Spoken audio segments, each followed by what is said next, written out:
மதுரை மாவட்டம் உசிலம்பட்டி அருகே மருத்துவ மூலப்பொருட்களை ஏற்றி வந்த வாகனத்தில் திடீரென தீப்பிடித்ததால் பரபரப்பு ஏற்பட்டது. அது தொடர்பான காட்சிகளை முதலில் பார்க்கலாம்.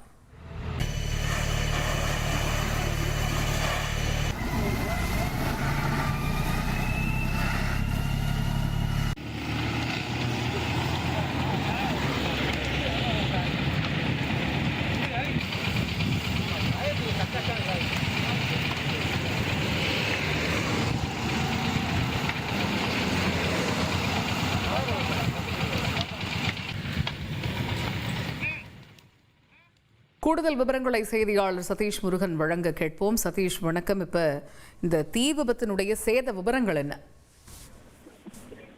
வணக்கம் காயத்ரி. மதுரை மாவட்டம் உசிலம்பட்டி அருகே ஸ்ரீரங்காபுரம் பகுதியில் சென்று கொண்டிருந்த சரக்கு வாகனம் ஒன்று திடீரென தீப்பிடித்திருந்தது.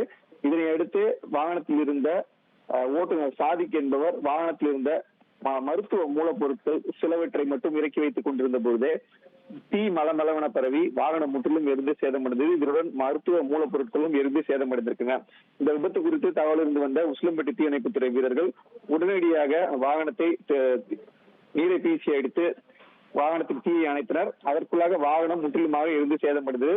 இது தொடர்பாக உசிலம்பட்டி போலீசார் விசாரணை நடத்தியதில் சகுபர் சாதிக் என்பவர் தேனி அள்ளிநகரம் பகுதியிலிருந்து உள்ள தனியார் நிறுவனத்திலிருந்து மருத்துவத்திற்கு தேவையான மூலப்பொருட்களை மதுரைக்கு எடுத்து சென்று கொண்டிருந்த போதுதான் இந்த தீ விபத்து ஏற்பட்டதாகவும், தொடர்ந்து எடுத்து வரப்பட்ட மருத்துவ மூலப்பொருட்களால் இந்த விபத்து ஏற்பட்டதா அல்லது வேறு எதுவும் காரணமா என்பது குறித்து விசாரணை மேற்கொண்டு வருகின்றனர். காயத்ரி, தகவல்களுக்கு நன்றி சதீஷ்.